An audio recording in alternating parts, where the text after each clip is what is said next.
Al-Iman TV, sarana penyubur keimanan.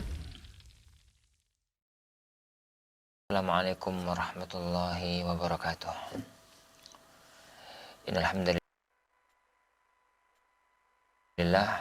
nahmaduhu wa nasta'inuhu wa nastaghfiruh wa na'udzu billahi min syururi anfusina wa sayyiati a'malina. May yahdihillahu fala mudilla lahu wa may yudlil fala hadiya lahu. Asyhadu an la ilaha illallah wahdahu la syarika lahu wa asyhadu anna Muhammadan abduhu wa rasuluh. Allahumma salli wa sallim wa barik ala nabiyyina Muhammad wa ala alihi wa ashabihi wa man sara ala nahjihi ila yaumiddin, amma ba'd.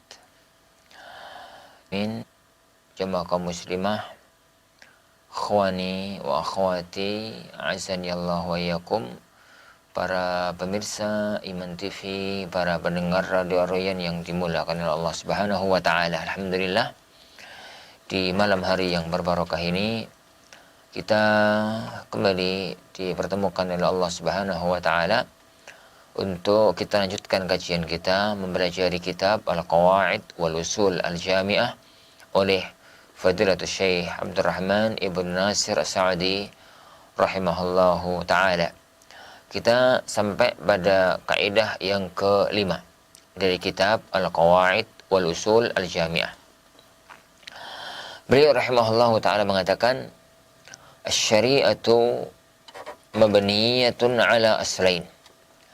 Syariat ini dibangun di atas dua perkara. Yang pertama, al-ikhlasu lil ma'bud wal mutaba'atu lir rasul. Al-ikhlasu lil ma'bud, ikhlas hanya untuk Allah Subhanahu wa taala semata, zat yang berhak untuk diibadai. Yang kedua, al-mutaba'ah lir rasul, mengikuti Rasulullah sallallahu alaihi wa ala alihi wasallam. Para jamaah yang dimuliakan Allah Subhanahu wa taala, kita bahas tentang makna dari kaidah ini. Asy-syariah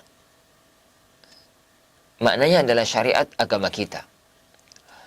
Dan syariat agama kita yang berkaitan dengan amal itu ada dua. Ada syariat yang berkaitan dengan amal itu menghubungkan amal seorang hamba untuk Allah Subhanahu wa taala. Interaksi antara seorang hamba dengan Allah Subhanahu wa ta'ala. Atau yang kondang dengan nama ibadah. Yang kedua, amal seorang hamba dengan sesama. Atau yang masyhur dengan nama muamalah. Yang masyhur dengan nama muamalah. Itu makna asy-syariah. Makna dari asy-syariah. Lah, syariat agama kita, baik itu ibadah maupun itu muamalah, itu dikaitkan dengan ikhlas dan mutaba'ah. Apa itu ikhlas? Ikhlas itu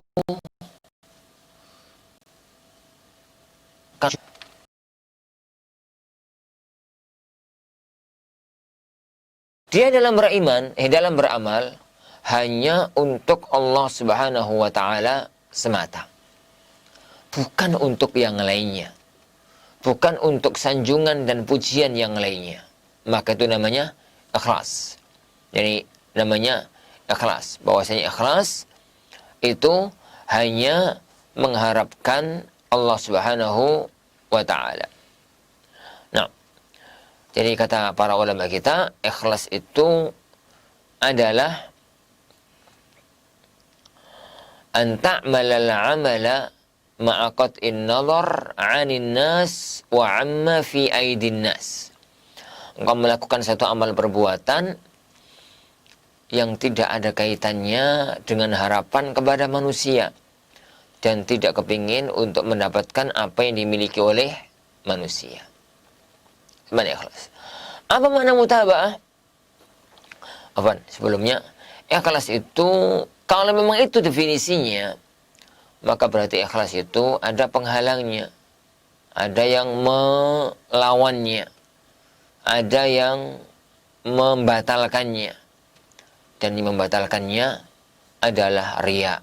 Jadi yang membatalkannya adalah riya, yaitu seseorang beramal untuk Allah, kemudian dia ingin dipuji, memperbagusinya, ingin disanjung, ingin dilihat, ingin dipuji oleh orang lain.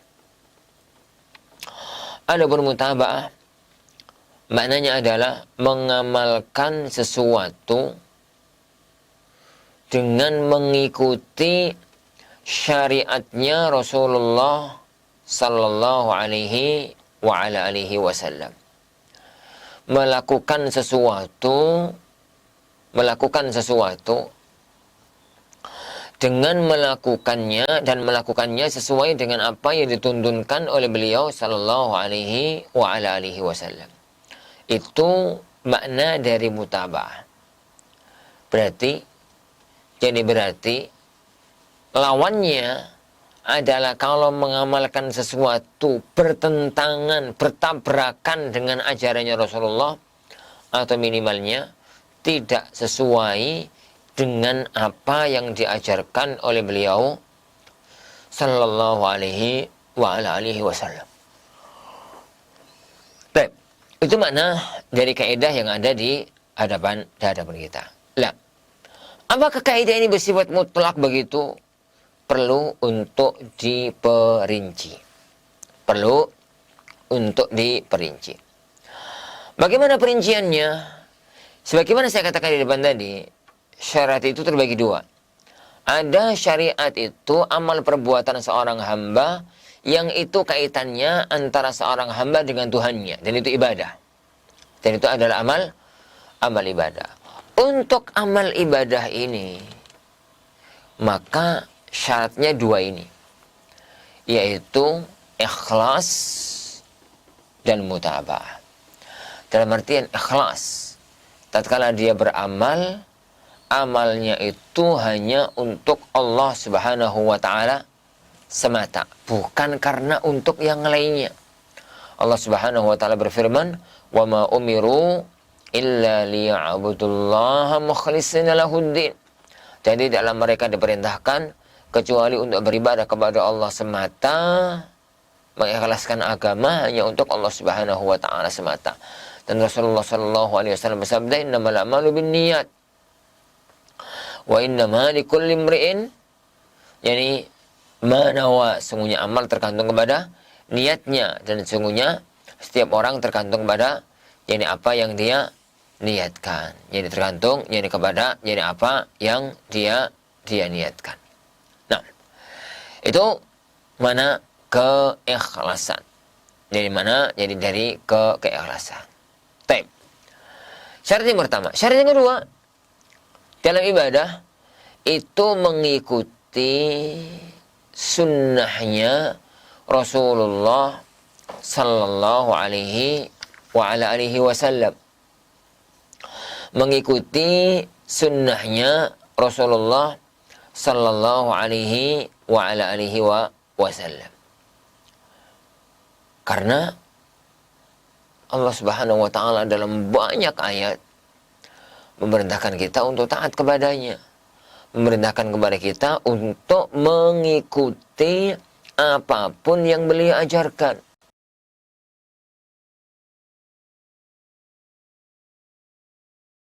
Wa ati'ullaha wa ati'ur rasul wa ulil amri minkum. Para ulama, para pemimpin di antara kalian. Yang juga firman Allah Subhanahu wa ta'ala, "Wa ma atakumur rasulu fakhudhu wa ma nahakum anhu fantahu." Jadi apa yang diajarkan, diperintahkan oleh beliau maka lakukanlah, yang dilarang oleh beliau maka tinggalkanlah. Juga yani firman Allah Subhanahu wa ta'ala, "Laqad kana lakum fi rasulillahi uswatun hasanah." Sungguh ada untuk diri, yani pada diri kalian, yani pada diri Rasulullah untuk kalian adalah suri tauladan yang bagus. Jemaah kaum muslimin yang dimuliakan oleh Allah Subhanahu wa ta'ala. Jadi itu makna dari mutaba'ah. Lah, kalau ibadah maka harus ada dua unsur ini. Kalau salah satu dari keduanya gagal, tidak ada, maka gugurlah ibadah tersebut. Maka gugurlah ibadah tersebut. Bagaimana gambarannya? Kalau ada orang sholat, itu sesuai bacaan, gerakan, zikirnya, semuanya sesuai dengan apa yang diajarkan oleh beliau sallallahu alaihi wasallam. Tapi kemudian dia riya, kemudian dia tidak ikhlas, maka amal ibadah itu tidak ada gunanya di hadapan Allah Subhanahu wa taala. Kenapa? Karena amal tersebut bukan karenanya. Kebalikannya juga begitu. Kebalikannya juga semacam itu. Jika ada orang itu amalnya ikhlas gitu untuk Allah semata, tapi ternyata tata caranya, gerakan dan bacaannya tidak sesuai dengan apa yang diajarkan oleh beliau sallallahu alaihi wasallam, maka perbuatan tersebut juga tertolak. Perbuatan tersebut juga tertolak. Lihatlah satu gambaran. Lihatlah ini satu gambaran. Tatkala ada orang datang kepada Imam Malik rahimahullah taala menanyakan, "Ya Imam, saya kepingin mikotnya itu dari sini, dari Masjid Nabawi." Maka Imam Malik mengatakan, jangan. Mikotnya penduduk kota Madinah itu di Dzul Hulaifah, atau yang masyhur sekarang dengan nama Bir Ali. Maka orang tadi protes, loh, apa bedanya? Kan cuma beberapa mil tak tambahi. Cuma sekitar 2 sampai 3 mil tak tambah. 1 mil itu 1,6 atau 1,8 kilometer. Jadi cuma beberapa kilo, tambah dikit aja kok Arab. Kenapa? Perjalanan dari kota Madinah sampai Makkah kan 450 kilo. 450 kilo. Jadi kalau kisaran dari Masjid Nabawi sampai Dzul Hulaifah sekitar 15-an kilo. Sekitar itu. Nggak terlalu jauh, 10 sampai 15 kilo. Nggak terlalu jauh. Perjalanan yang akan dijalani nanti masih sangat amat ini jauh. Maka Imam Malik rahimahullah ta'ala mengatakan jangan lakukan itu. Fitnah apa yang lebih besar dibandingkan seseorang meyakini atau melakukan satu amal yang lebih baik daripada amal yang dianjurkan oleh Rasulullah sallallahu alaihi wasallam. Taib, ayyuhal ikhwatin azani Allah wa iyyakum. Jadi itu yang berkaitan dengan ikhlas dan mutaba'ah jika itu berkaitan dengan masalah ibadah. Jadi syariat yang berwujud ibadah syaratnya 2, ikhlas hanya untuk Allah semata dan mengikuti apa yang dianjurkan, yang disyariatkan, yang diperintahkan, yang diamanatkan oleh beliau sallallahu alaihi wasallam. Taib, yang kedua, jika syariat itu berupa muamalah. Jika syariat itu berupa muamalah, apakah kaidahnya tetap semacam ini? Apakah kaidahnya tetap semacam ini atau bagaimana? Pertama tentang ikhlas karena Allah semata. Keikhlasan dalam muamalah itu bukan merupakan kewajiban, juga merupakan syarat. Dalam artian jual beli itu tetap sah meskipun pelakunya bukan untuk mendapatkan pahala, bukan untuk menjalankan ibadah, tapi jual belinya tetap sah. Hanya saja tanpa pahala juga. Tanpa pahala juga. Baru bisa mendapatkan pahala jika orang tatkala melakukan amal-amal kebajikan itu diniatkan mengharapkan ridha dari Allah Subhanahu wa taala. Mendapatkan ridha dari Allah Subhanahu wa taala. Jadi, itu mengenai masalah kaitan antara syarat yang pertama ikhlas dengan muamalah. Jadi kalau untuk maka ini bukan merupakan syarat. Tapi kalau untuk mendapatkan pahala,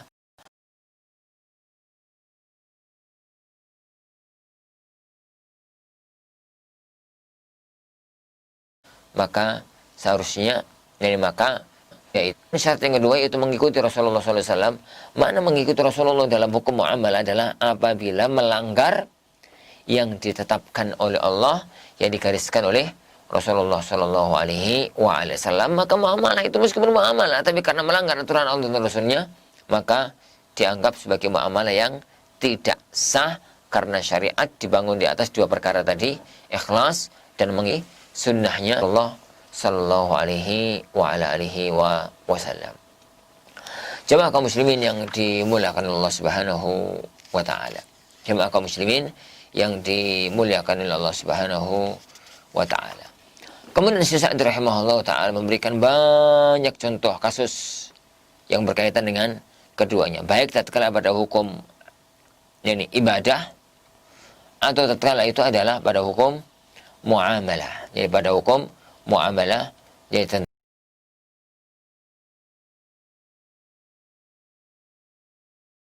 tentang bagaimana antara ini dan antara ini. Dan global, kaidah yang kelima bahwasanya syariat ini dibangun di atas ikhlas karena Allah dan mengikuti sunnahnya Rasulullah sallallahu alaihi wasallam. Mudah-mudahan ada barokah dan manfaatnya. Sallallahu wasallam wa baraka nabi Muhammad. Assalamualaikum warahmatullahi wabarakatuh.